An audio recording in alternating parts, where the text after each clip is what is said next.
우리 교회가 마치 이 영혼의 깊은 밤과 같은 시간을 통과하고 이렇게 만나게 되었습니다. 먼저 다시 한 번 더 저를 포함한 우리 8분의 교우들 참 건강한 모습으로 퇴원케 하시니 너무나 감사를 드립니다.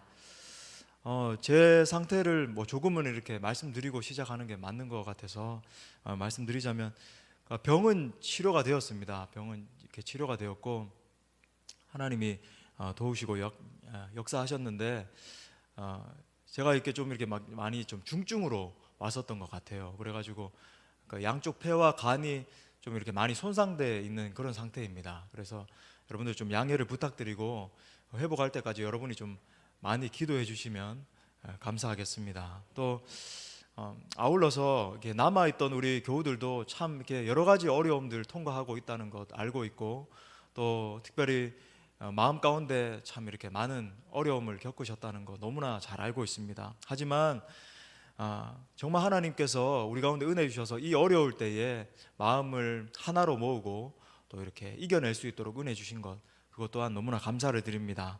여러분, 이때 우리가 꼭 기억해야 되는 사실이 있습니다. 여러분, 고난 당하지 않는 것이 믿음이 아니라 고난 가운데서도 주님을 바라보는 것이 믿음인 것입니다. 여러분, 끝까지 주님이 역사하실 것을 신뢰하면서 고난을 통과하는 것이 믿음이라고 하는 거예요. 하나님은 그런 인생을 통해서 하나님의 일을 보여주시고 또 그분의 일을 완성시켜 주시는 것입니다. 제가 올해 초에 이제 부흥에 대해서 강론을 하면서 부흥을 위해서는 많은 대가를 지불해야 된다라고 말씀을 드렸습니다. 여러분 기억하실 겁니다. 여러분, 이 부흥을 위해서는요, 많은 기도의 대가도 지불을 해야 되지만 실은 많은 고난의 대가도 지불해야 되는 거예요. 여러분, 부흥을 위해서 부흥한다라고 부흥이 오는 것이 아니라, 은혜가 쏟아지는 것이 아니라, 사실 여러분 제자들의 모습이나 많은 선지자들의 모습을 통해서 보면 알잖아요. 고난을 통과하지 않고 고난을 짊어지지 않고 하나님의 부흥을 경험한 사람은 단 한 사람도 없었습니다. 그런 역사가 없었어요. 성경 곳곳에서 보여주는 것이 극심한 고난을 통과한 그 자리에 하나님이 새 일을 행하셨다라고 하는 거예요.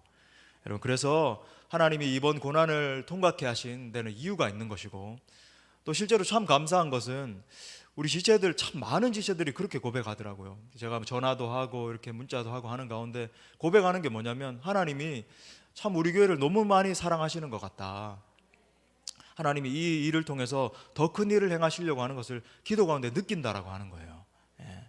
여러분, 이건 그냥 제가 여러분을 격려하기 위해서 이렇게 말씀드리는 게 아니라 이것이 여러분 정말 진리인 것입니다. 그런 의미에서 우리 성도님들 참 권면드리기를 원합니다. 이번 시간을 통해서 하나님이 우리 공동체에 더 큰 은혜를 쏟아부어 주실 줄 믿습니다. 지금은 잠시 위축되어 있지만 여러분, 우리 공동체는 반드시 다시 일어나서 하나님의 그 큰 영광을 보게 될 거예요. 그러기 위해서 여러분, 자, 당부드립니다. 이 어려움의 시간을 통과하는 동안에 혹시나 여러분 불평하거나 불만하거나 옆에 있는 지체를 원망하지 마십시오. 그것은 사단이 기뻐하는 거예요.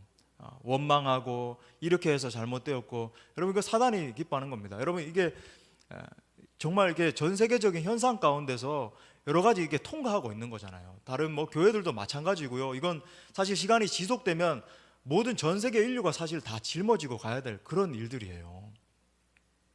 여러분, 반대로 여러분 이 상황 가운데서 반드시 여러분 옆에 있는 지체들을 지지하고 격려하고 위로하는 위로자가 되십시오. 어려울 때는 여러분 이렇게 해야 맞고 저렇게 해야 맞고 그게 위로가 안 돼요. 그냥 끌어안아주고 함께 울어주고 함께 동행해주고, 그죠? 그렇게 이겨나가는 것입니다. 하나님 그 모습을 보시고 우리 가운데 더 큰 복을 내려주실 줄 믿습니다. 본 말씀으로 좀 들어가겠어요. 여러분, 우리 인생에게 참 없었으면 좋은 것들이 있습니다. 모든 사람들이 우리 인생을 살아가면서 질병이라든지 실패라든지 고난 같은 것들, 이런 것들을 만나고 싶어 하지 않습니다. 그러나 여러분, 각각 정도가 다를 뿐 동서고금 누구에게나 이 고난은 피할 수 없는 것과 같은 거예요. 이번 코로나19 사태로 참 온 세계에 있는 사람들이 신음하고 있습니다. 또 우리 교회도 어려움을 당했어요. 참 저를 멘토링 해주시는 이렇게 목사님이 미국에서 저에게 연락이 오셔서 참 이렇게 너무 슬픔 가운데 있다라고 이야기를 하시는데, 그 뭐냐면 가까이 지내던 목회자분이 이 코로나 때문에 이렇게 소천하셨다라고 하는 거예요. 그래서 참 너무 미국의 의료 시스템이 너무 좋지 않거든요. 우리 한국처럼 이렇게 잘 되어 있지 않습니다. 이렇게 아파도 일주일간 그냥 끙끙 앓으면서 오라고 할 때까지 가지도 못하고 타이레놀 먹으면서 버텨야 되고 뭐 그래요. 뭐 그런 일들도 겪었다, 이야기를 하는 겁니다. 근데 여러분, 이 코로나의 상황 앞에서 우리가 하지 말아야 되는 두 가지가 있어요. 그것은 첫 번째는 뭐냐면 하나님의 선하심을 의심하는 겁니다. 그러니까 이렇게 생각하는 거예요. 하나님 이런 상황을 주셨는데 하나님 과연 선하신 분이 맞는가? 하나님 과연 살아계신 것이 맞는가? 의심하는 거예요. 두 번째 또 하지 말아야 되는 것이, 다시 한번 말씀드리지만 책임을 떠넘기는 것입니다. 원망하는 거예요. 뭐 진작에 이렇게 했어야지.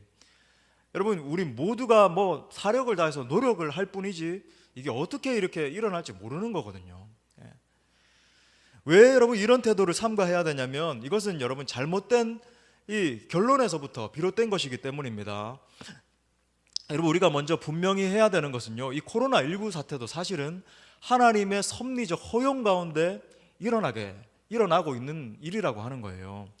여러분, 우리는 일반적인 섭리 가운데 사는 존재들입니다. 예수 믿는다라고 해서 우리가 즉시 이 땅 가운데서 막 하늘나라로 올라가 가지고 뭐 신천 신지에서 모든 것들을 뭐 병도 걸리지 않고 아무런 해도 입지 않고 뭐 이렇게 살게 된다라는 게 아니라고 하는 거예요. 일반적인 세계를 초월해서 살아가는 그런 존재가 아닙니다. 여러분, 우리가 일반 은총 가운데 살아가다 보면 인류 보편의 어떤 가치들과 인류 보편적으로 일어나고 있는 이 사태들을 함께 이렇게 공유하면서 살아갈 수밖에 없다라고 하는 거예요. 열심히 일을 하면 그것의 보상으로 좀 이렇게 평안한 삶을 살 수 있게 되는 겁니다. 반대로 게으르게 살아가게 된다라고 한다면 여러분 어려운 삶을 살 수밖에 없는 거죠.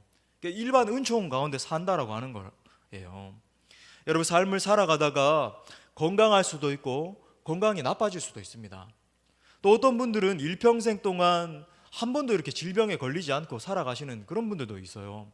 또 반면에 어떤 분들은 평생 이렇게 몸이 약해가지고 병 가운데서 이렇게 어려운 가운데 시달리는 그런 분들도 있습니다. 또 심지어 사고를 당하는 분도 계시죠. 참 이렇게 안타까운 일들이 있습니다. 근데 여러분, 분명한 사실이 뭔지 아세요? 이것은 믿음의 많고 적고의 문제가 아니라고 하는 거예요.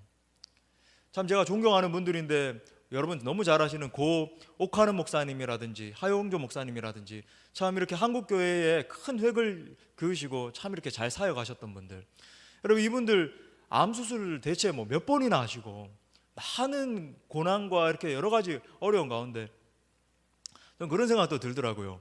이번에 제가 이제 저 폐가 한 번도 이렇게 나빴던 적은 없는데 심하게 폐가 이렇게 좀 한번 손상이 되고 나니까 그런 이야기가 생각이 나더라고요.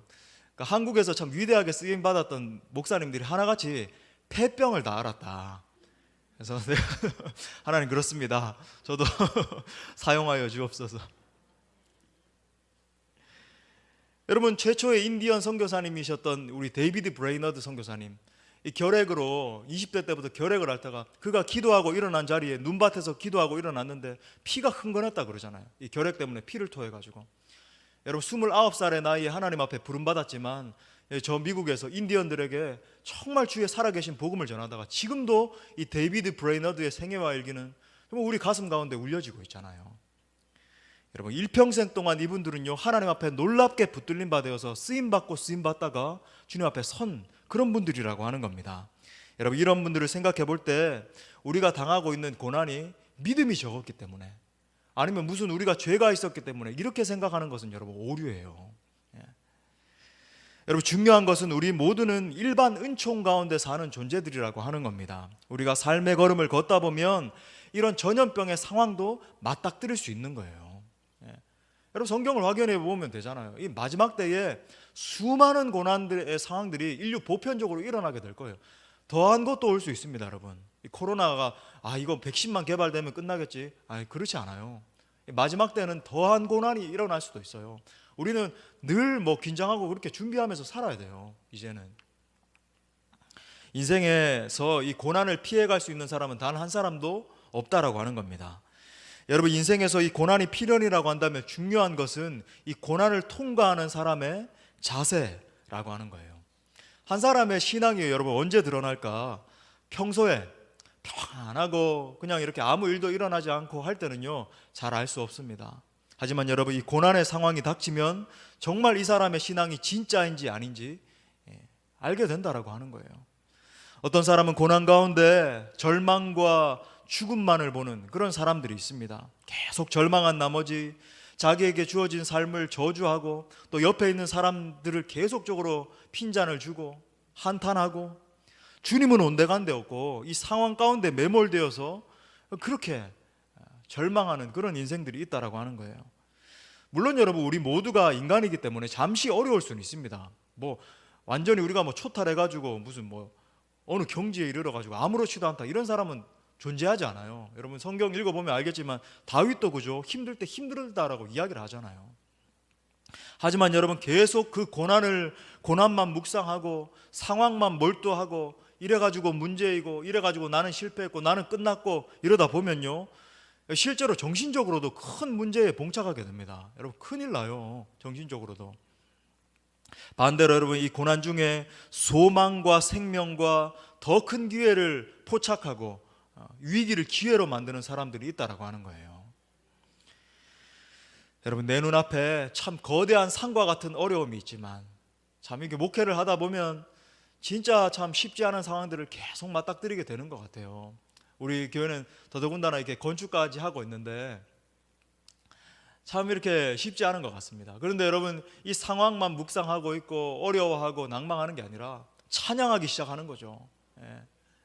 오직 주만이 나의 반석, 나의 구원이시니 오직 주만이 나의 산성, 내가 요동치 아니하리. 다윗처럼 찬양하는 거예요. 하나님 나의 반석과 산성이십니다. 선포하기 시작하는 겁니다. 여러분, 이런 사람은 고난 이후에 더 큰 믿음의 사람으로 높은 경지에, 그죠? 다윗 이야기한 것처럼 나의 발을 사슴과 같게 하사 나로 나 높은 곳에 다니게 하시리로다. 여러분, 오늘 본문이 그것을 잘 보여줍니다. 갈릴리 바다를 건너가던 제자들이 파도를 만났어요. 이 파도라고 하는 것은 우리가 인생 가운데 만나게 되는 여러 가지 시련과 어려움을 포괄하는 그런 이미지라고 할 수 있습니다. 여러분, 이 같은 위기의 상황 가운데 이 제자들이 어떤 교훈을 얻었는가 우리가 함께 살펴보면서 은혜를 나누겠는데, 자, 첫 번째는요, 이 인생의 고난은 예외가 없다라고 하는 거예요. 자, 24절 말씀 다시 한번 보시면 물결로 말미암아 고난을 당하더라. 고난을 당했다라고 하는 겁니다. 여러분, 근데 우리가 좀 주목해 보고자 하는 것은요, 이들이 누구냐는 거예요. 여러분, 지금 고난을 당하고 있는 주체들은요, 뭐 세상 사람들이 아니라 믿음이 없는 자들이 아니라 예수님의 제자들이었습니다. 불신자들이 아니었어요.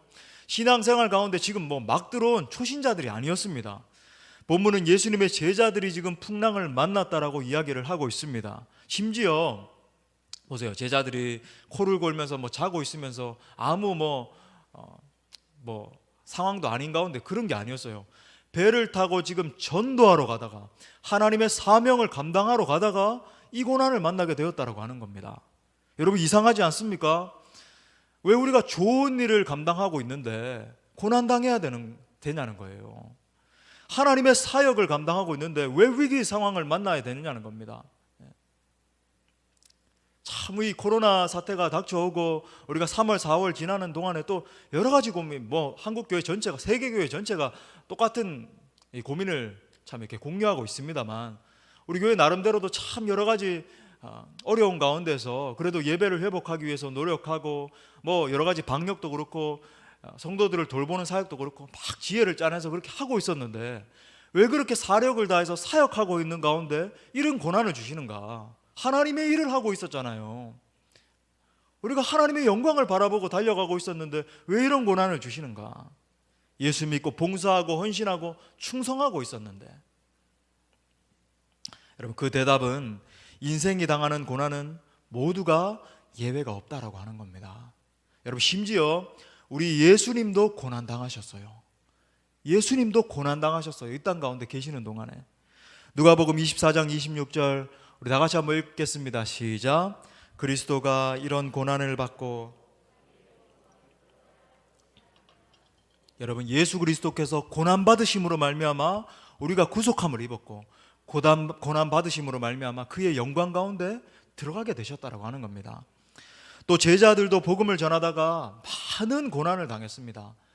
여러분 보세요. 복음을 전하다가 주님의 사역을 감당하다가 평안하고 잘 먹고 잘 살고 아무 일도 일어나지 않고 그렇게 살아갔던 게 아니라고 하는 겁니다. 고난당했어요. 사도 바울의 증언을 보십시오. 빌립보서 3장 10절 말씀.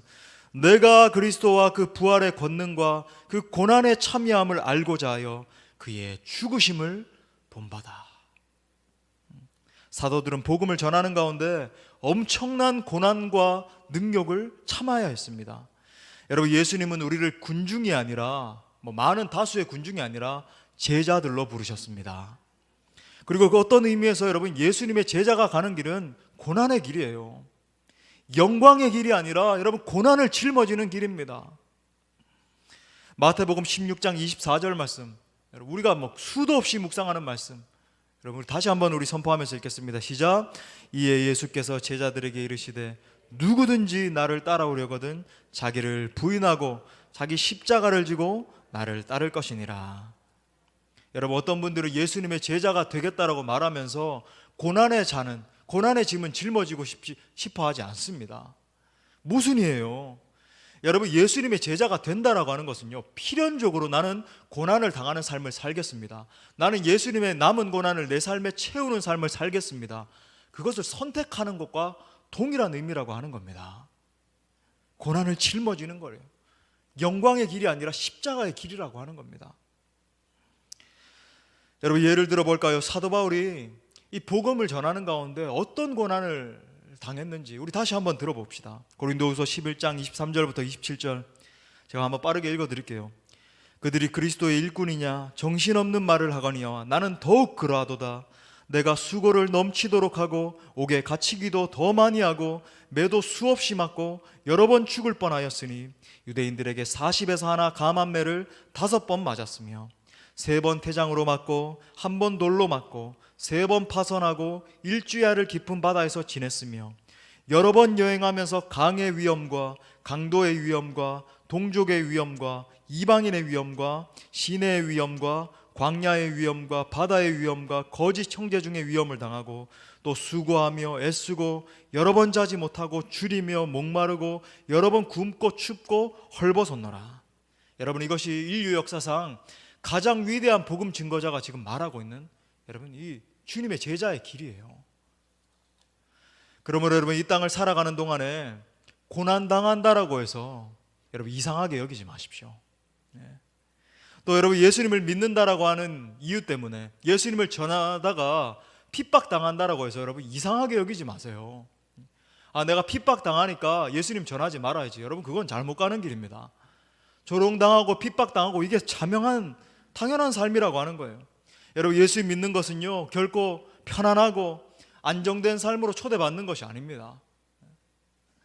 여러분 예를 들어 보세요. 생각해 보십시오. 여러분 이슬람권에 가서 복음을 전하는 것은 사실 그건 이슬람 법에도 저촉되는 거예요.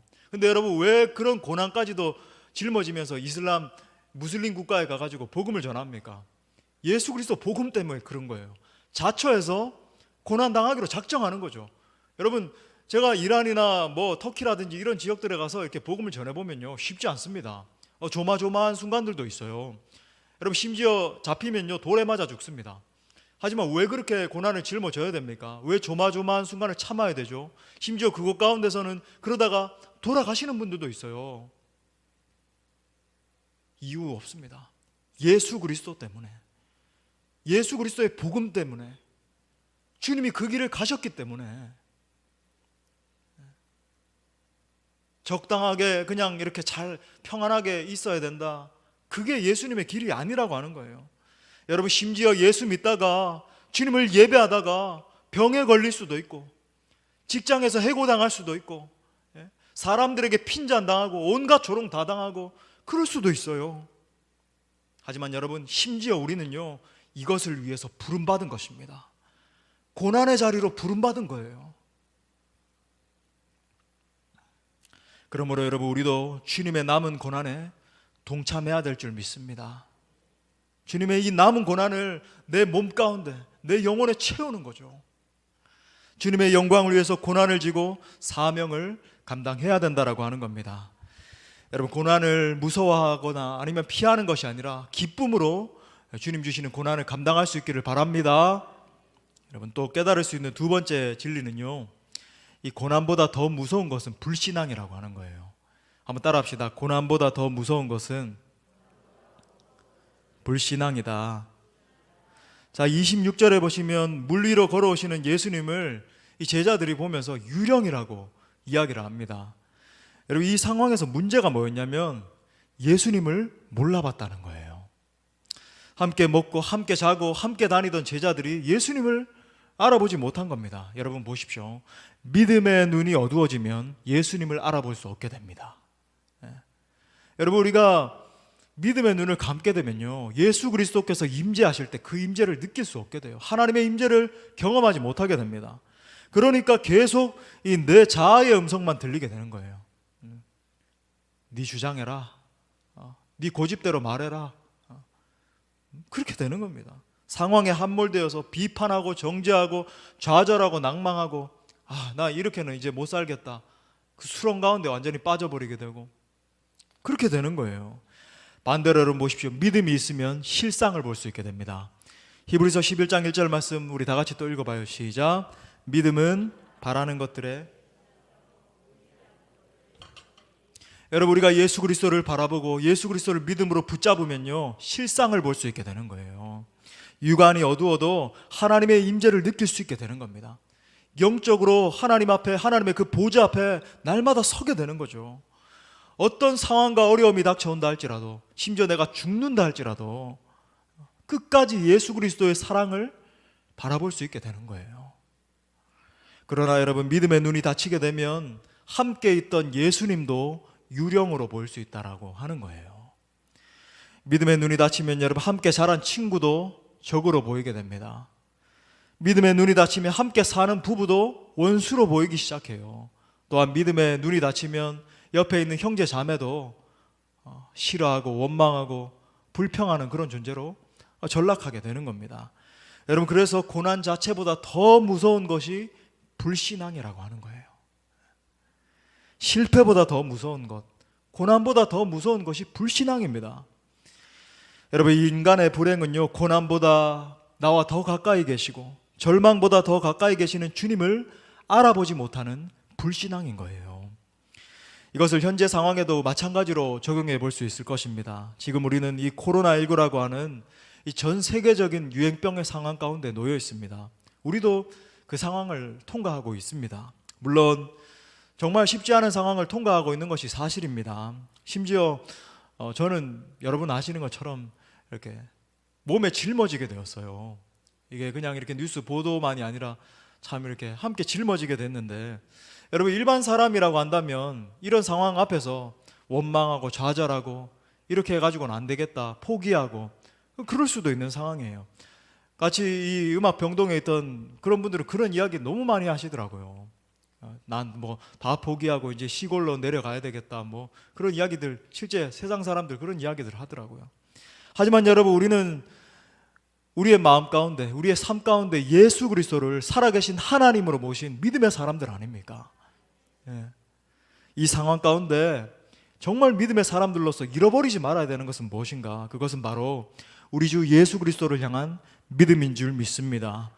상황이 주는 소리가 아니라 하나님의 음성이에요.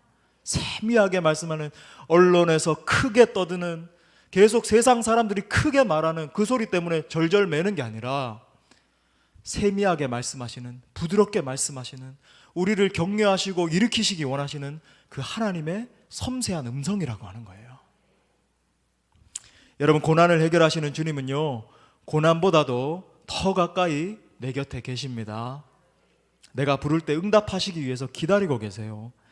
시편 40편 1절부터 2절 말씀, 여러분, 우리 다윗의 고백을 함께 읽겠습니다. 시작. 내가 여호와를 기다리고 기다렸더니 귀를 기울이사 나의 부르짖음을 들으셨도다. 나를 기가 막힐 웅덩이와 수렁에서 끌어올리시고 내 발을 반석 위에 두사 내 걸음을 견고하게 하셨도다. 또 여러분 시편 120편 1절 말씀 시작. 내가 환난 중에 여호와께 부르짖었더니 내게 응답하셨도다.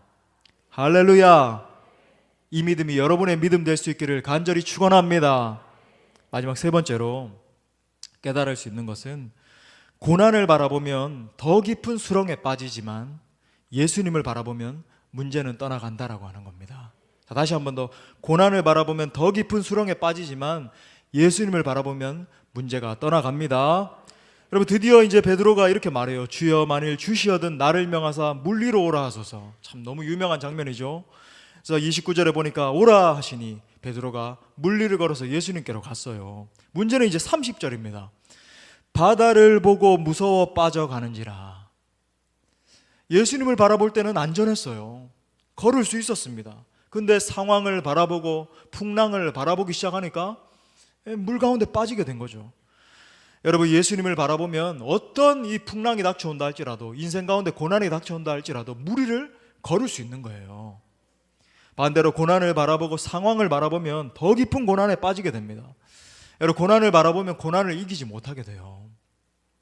절망을 바라보면 절망에서 헤어지 나오지 못합니다. 그래서 우리가 언제든지 정말 사력을 다해서 우리 주님을 바라봐야 된다라고 하는 거예요. 저의 예를 좀 들어볼까요? 제가 이제 병이 찾아오고 또 그래서 이제 음악 병동에서 정확하게 한 달의 시간을 이렇게 보내게 되었습니다.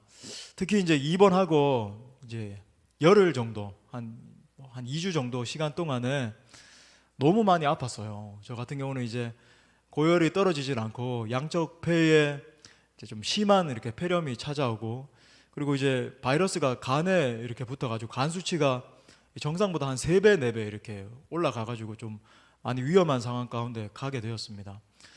이게 또 이제 뭐 혈소판 수치가 이제 너무 급격하게 떨어져가지고 이게 처음 당하는 일이잖아요. 이제 의료진들도 이 코로나라고 하는 게. 그래서 뭐 어떻게 할 줄을 모르고 원인을 모르겠다라고 이야기를 하고 당황해서 한 번에 뭐 약을 뭐 20몇 개를 이렇게 먹었어요. 또 너무 이렇게 고통당하고 있는데 이제 그 중에 준 약이 칼레트라라고 하는 이 에이즈 치료 약을 한 일주일간 먹었는데 이게 이제 부작용을 일으키니까 이제 계속 이제 토를 하는 겁니다. 그래서 잠을 자지 못하고 밤새도록 이제 막 견디질 못하는 거예요. 그래서 너무 막 죽을 것 같은 그런 상황에 있었습니다.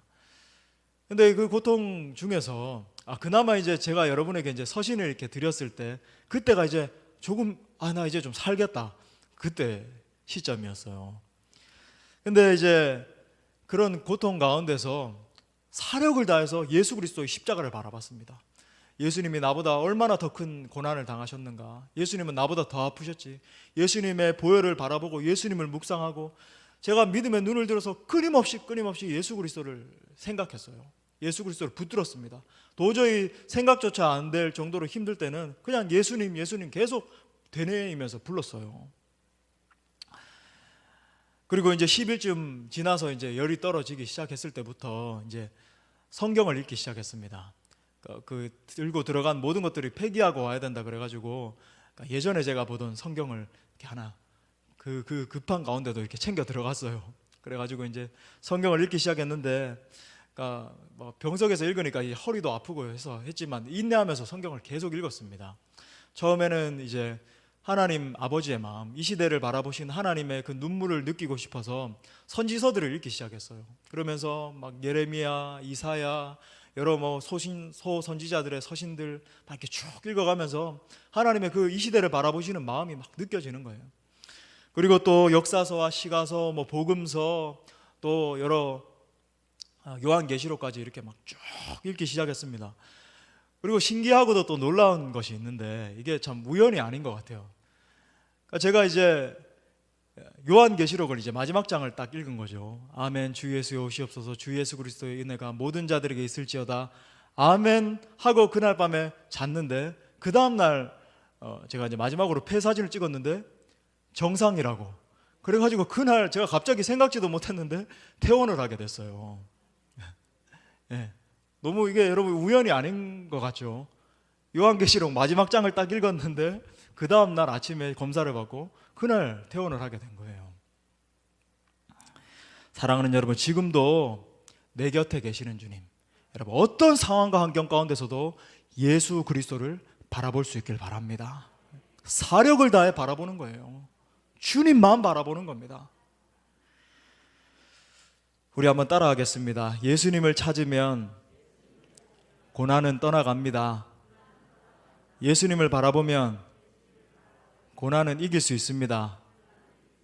우리 옆에 계신 분들에게도 한번 선포합시다. 예수님만 바라봅시다. 특별히 한 가지를 권면하기를 원해요. 여러분 30절부터 32절에 보면 제자들이 부르짖기 시작했습니다. 베드로가 부르짖고 제자들도 부르짖었어요. 주여 도와주옵소서, 나를 구원하소서. 정말 이 시점에서 여러분들에게 권면드리고 싶습니다. 그것은요, 이 고통의 상황 가운데, 쉽지 않은 상황 가운데 우리가 더 뜨겁게 부르짖어서 기도하는 거예요. 흩어져 있을 때 각자의 처소에서도 여러분 기도하십시오. 모여서도 여러분 더 기도합시다. 부르짖으며 주님을 찾을 수 있는 것이 능력입니다. 시편 34편 19절 말씀에서 이렇게 말해요. 의인은 고난이 많으나 여호와께서 그의 모든 고난에서 건지시는도다. 여러분 본문에서도 예수님이 배에 오르시는 순간 고난의 바람이 잔잔해진 것을 우리가 볼 수 있습니다. 32절에 보니까 오늘 핵심 구절인데요, 배에 함께 오름에 바람이 그치는지라. 예수님이 내 인생의 배에 오르시면 풍랑이 잔잔해지는 것입니다. 여러분 예수 그리스도께서 우리 교회의 배에 오르시고 우리 나라의 배에 오르시면 모든 폭풍은 떠나갈 줄 믿습니다. 여러분 특별히 오늘 말씀과 같이 부르짖으면서 구원해 달라고 간구해야 됩니다. 고난이 문제인 것이 아니라 믿음 없는 것이 문제예요. 기도하지 않는 것이 문제입니다. 예레미야 33장 3절 말씀 우리 너무 잘 알죠? 우리 다 같이 선포해 보겠습니다. 시작. 너는 내게 부르짖으라. 내가 내게 응답하겠고 내가 알지 못하는 크고 은밀한 일을 내게 보이리라. 여러분 정말 이 고난을 대하는 태도가 많은 것을 변화시킵니다. 여러분 이 닭과 독수리가 고난을 만날 때 태도가 다르다고 하잖아요.